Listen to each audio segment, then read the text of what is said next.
Before we continue, understand this podcast is for adults only and refers to relationships and activities between adults which are voluntary and consensual.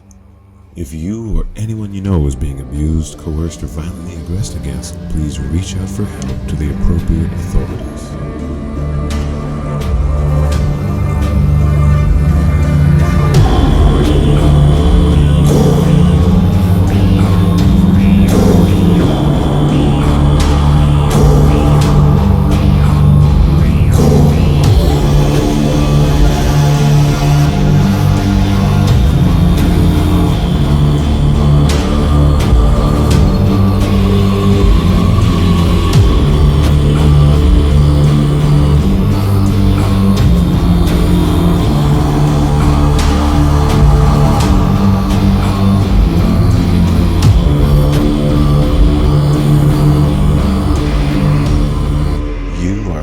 To the Gorean Voice podcast. Each week I explore a topic from the Gorean novels which I personally find interesting, or an aspect of living a Gorean inspired, or Gorean adjacent lifestyle here on Earth. Tal, hello and welcome. Gorean Voice episode 27, The Art of the Argument. On this happy Sunday morning, I'd like to talk about the concept of argument. Please note, I cribbed the title from a book I like, also called The Art of the Argument, by Canadian philosopher Stéphane Molyneux. I happen to agree with Mr. Molyneux's assertion that argument is the best way to resolve conflict. I'd even go so far as to say that man's highest art form is the art of the argument. Why is this? Because despite my own personal martial disposition, and my love for martial cultures in general, and a synthetic Gorean culture in particular, I still think words are better than swords. There are a few intermediate steps between disagreement and violent conflict. Often both parties to the disagreement have different ideas as to how many such steps there are, but I submit that the number is rather close to the round figure of none. What has this got to do with gore, or living Gorean on Earth? There are many beautiful aesthetics in Gorean life. There's the grace and beauty of the female form of our species, the rush and clarity that danger brings. There's flying about on giant birds, though I settle for motorcycles. There are many beautiful ways to spend the morning, many of which stand a goodly chance of burning out one's lungs. However, as in the case with earthly patriarchal cultures, ranging from ancient China through the classical Mediterranean to the Near East and right up to about the 1950s here in the West, there is a tradition of men speaking, disagreeing, reasoning, convincing, contemplating, or otherwise arguing with each other in a mutually respectful yet vigorous way. It was not uncommon for the women at a gathering to be dismissed or otherwise excuse themselves, such that the men may talk. Male speech, in this regard, has a very different essence than female speech. Even among male kin, speech between men in person has some non-zero chance of escalating to physical violence, and this fact is retained even in the minds of men who pretend to forget it. This tends to create some degree of guardrails, which men tacitly abide in the course of an argument. What exactly do I mean by the word argument, though? I don't mean only the adversarial conversations in which two parties have differing opinions, or debates in which two parties seem to be in possession of two differing sets of facts, nor do I mean even only the practice of rhetoric, that is, speech or writing composed so as to convince someone of something or other. Side note, every time I hear someone use the phrase, quote, hateful rhetoric, unquote, I always ask them what that second word means. Try it sometime yourself. So, I'm talking about argument in the technical sense, not just in the most narrow technical sense, the cold-blooded, those men whose job it is to write in languages discernible to computers, know some side of what I mean when they see the phrase invalid argument pop up on their screen. I mean argument in the broadest technical sense. I mean argument as the reason or set of reasons given in support of a particular idea. I'm looking at the means by which someone may employ reason, evidence, and fairly basic logic to put forward their idea. What are we actually talking about? What is the question? That's not an argument. The above three phrases are some of the most powerful in the English language. There are a few related concepts which I think are important when engaging in argument. There are resources which list dozens upon dozens of logical fallacies, many with beautiful sounding names in Latin and a few in Greek. But two important concepts which I want to cover today are called straw man and steel man. A straw man is when one inaccurately and unflatteringly summarizes one's opponent's arguments in a way the opponent himself would disagree with, and then to argue against this constructed straw man argument. For example, if your wife, upon hearing that you won't be heading to the grocer this morning, accuses you of trying to starve her to death, she's constructing a straw man.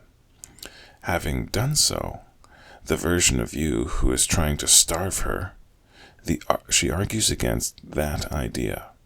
The straw man is frequently also imputed with the worst possible motivation for a given action or an inaction. This can, of course, happen in the otherwise direction. The man in this scenario may accuse his wife of not reminding him to stop for groceries out of some malicious intent on her part to render him into a state of malnourishment. The steel man is exactly the opposite of this. This concept used to go by the name principle of charity. In the case of steel manning, one summarizes the opposing view in the strongest possible way, in a way its proponent would not only agree with, but would express gratitude for having his idea so succinctly and elegantly described. In the case above of the husband and wife arguing about why he didn't get groceries in the morning, each taking the most charitable, noble interpretation of the other's arguments and actions, allows each one to both maintain civility and to argue against the strongest possible version of the other side. Discerning the moral quality of opponents' motivations is dangerous business. Honestly, we're frequently ignorant of our own reasons for doing or wanting things. We go through a few dozen logical fallacies a minute inside of our own skulls. Considering the following example, which I paraphrase out of Daniel Kahneman's book, Thinking Fast and Slow. We aren't even honest with ourselves. We frequently ask ourselves much different, simpler, and easier questions. Consider the decision to buy a Ford Mustang. We may tell ourselves, and even believe, that we are asking all sorts of important technical questions about the performance, resale value, safety features, etc. of this car compared to another model. We may even write down all sorts of qualitative and quantitative information about the Ford Mustang. When our ears are asked the questions, though, it isn't our most scientific frontal lobe faculties which are coughing up the answers. In the privacy of our own skulls, regardless of the question on hand, the question we ask ourselves, and the one we answer, is a much easier, simpler question. Do I like the Ford Mustang? A yes to this is a yes to all the other questions about the car. In matters contentious, subjects of adversarial argument, for example, we must engage all of our faculties not only to argue against the other person's argument, but also, and perhaps more so, against this tendency to ask ourselves much simpler questions than the ones our opponents are asking us. Must needs address the issue rather than the person, even the most odious person. Why? So we can actually defeat the bad idea. It's the same reason why in Western countries, people accused of heinous crimes who cannot afford a lawyer are still given a vigorous defense. We want to be certain that when we lock these people up forever, or even give them the chair or the rope, we want to be certain that they got the most vigorous possible defense and we still found them guilty. So consider a person who many regard as the most odious individual of the 20th century, Adolf Hitler. Why was Hitler bad? Well, there are plenty of reasons. He was counterproductively fastidious. He was a germaphobe to a diagnosable degree. He was a bitter, wounded warrior on the losing side of the Great War. He was a failed artist. Near the end, he decided the German people had disappointed him and deserved to be annihilated. All of these things add up to make an asshole with a capital A. Yet the issue with Hitler was not that he was a germaphobic OCD asshole. The reason that his name is such a stain on human history is the content of his ideas. National Socialism is a bad idea. It is not merely morally defective in that it produced misery, murder, and mayhem on a continental scale, but it contains premises which are in error. Like other forms of socialism, it describes aspects of society which appear to be dysfunctional, or points out anomalies which redound to the deficit of one particular group, and it justifies violence as a means to accomplish its aims against these internal enemies, be they racial enemies in the case of National Socialism, or class enemies in the case of International Socialism, or both racial and class enemies in the case of modern neo-Marxist social justice. Consider the case of modern adherents of National Socialism. A neo-Nazi may, in his person, contain many of the same character shortcomings as the Führer himself. In short, he may be just the kind of asshole the Führer was, and be more susceptible to becoming enamored of such a pathological set of ideas as National Socialism. However, consider it from his perspective for a moment. A young man who is attracted to National Socialism didn't wake up one day and say, "Well, I'm a bitter, entitled, egotistical asshole, among many other flaws, so I'd like to know where all the other assholes hang out. Oh, look at that. Looks like National Socialism is the place for assholes, so sign me up." No.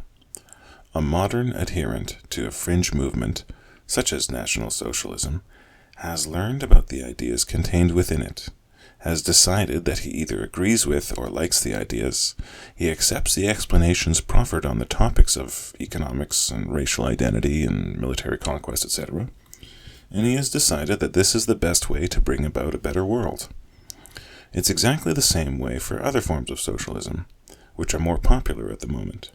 A blue-haired hyperactivist didn't wake up one day and say, "Well, I'm a blue-haired, tattooed nihilist with no understanding of economics, and only the most abstract connection with a productive economy, so where can I find my fellow degenerate ignoramuses? Hey, social justice warriors look like they have the same problems I have. I'll just head over there and join them." No, the blue-haired wokester has examined the world and learned something about the tenets of neo-Marxism, and has interpreted the former as flawed, and the latter as the valid solution, and has adopted the positions accordingly. Again, in the story of the neo-Nazis and neo-Marxists tell themselves, they are not acting out their pathologies, or merely indulging in self-interested hedging.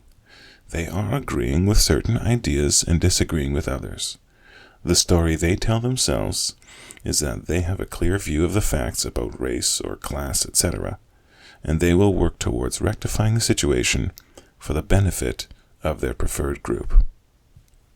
Of course, it could be very likely that the neo-Nazi had plenty of hate bouncing around on the inside of his skull before he ever heard of National Socialism, and is merely looking for a justification. It could also very likely be the case that the blue-haired wokester doesn't want to deal with the consequences of several of their bad decisions, And so neo-Marxism looks like a convenient way to make it someone else's fault that their life is in shambles. Of course, we must mind our Vulcan manners and not read someone's mind without their permission. This is most important if one wants to dissuade someone of their formerly held position. I can't simply say to the neo-Nazi, "Hey, you only like all that Nazi stuff because you're a bigoted asshole." As well, I can't say to the wokester, "You're just looking for a way to get out of the consequences of your bad choices." Does anybody really think that such attacks, even if they're 1,000% true, will convince the neo-Nazi to abandon National Socialism, or the wokester to abandon neo-Marxism? Of course not. The best version of the bad ideas must be shown to be incorrect. National Socialism makes several claims about the world. Many of them are about Jewish people, genetics, bad readings of Nietzsche, etc., which are simply false, and in many cases it's possible to demonstrate these things to be false. International Socialism likewise also makes many claims about the world, with its oversimplified binary concepts such as the means of production and class and bourgeoisie, and contains many misapprehensions about economics, particularly in the domain of incentives, and it's possible to demonstrate these things to be false as well.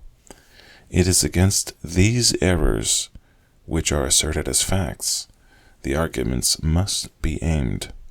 To concentrate on the flaws of their adherents is not only ad hominem, but positively counterproductive. Nobody ever came around after a brutal round of castigation saying, "You're right, I am an asshole. Thanks for pointing that out. You've really opened my eyes." Well, sorry it's a short one today, but I'd love to go on and on about arguing all day. But it's a beautiful crisp winter day, and I'll be taking my two-legged pet for a walk. Back when I still took a paper each morning, there was a comic strip in Among the Funnies, which wasn't meant to be humorous. It was called Prince Valiant. It recounted the adventures of Prince Valiant, and my favorite weeks were not the strips which showed the prince indulging in heroics, battling dragons or scaling castle walls to rescue maidens. My favorite weeks were when the prince was seated about some round table, mug in hand, arguing, regaling, or boasting in turns with his friends, while the tavern wenches were meekly bringing forth the next round of ales. So how do you like to argue? I love arguing about philosophy, the nature of the world, evolution, politics, religion, whatever the case may be. My preference is to argue in person, even if it's much more convenient these days to argue on the internet. There's something about a nice in-person argument that really, can really make my day. Anyways, I hope you're having fun out there, arguing away. And I really hope that you do so in good faith. I try to. I frequently fail, but I try. Now, thanks for joining me again this morning. Lads, don't lose sight of the argument. Eyes on the prize, if you please. Be prepared to take the best view of your opponent's ideas, even as they take the dimmest possible view of yours. Remember Kipling, being lied about, don't deal in lies. Lasses, maintain your composure. That you don't like something is itself a fact, but it's not an argument. And, hey, where's my tea? Come on, hop to it. In a future episode, I'll be looking at the extent to which the Gorean lifestyle, philosophy, etc. is impacted by dance. To what extent is it a dance? How may dance figure into your lifestyle? However, pray join me again next week, where I'll get into a step-by-step process for actually acquiring or collaring Kajirai. The process is not easy for beginners, but it is simple. In the meantime, fair winds and happy trails.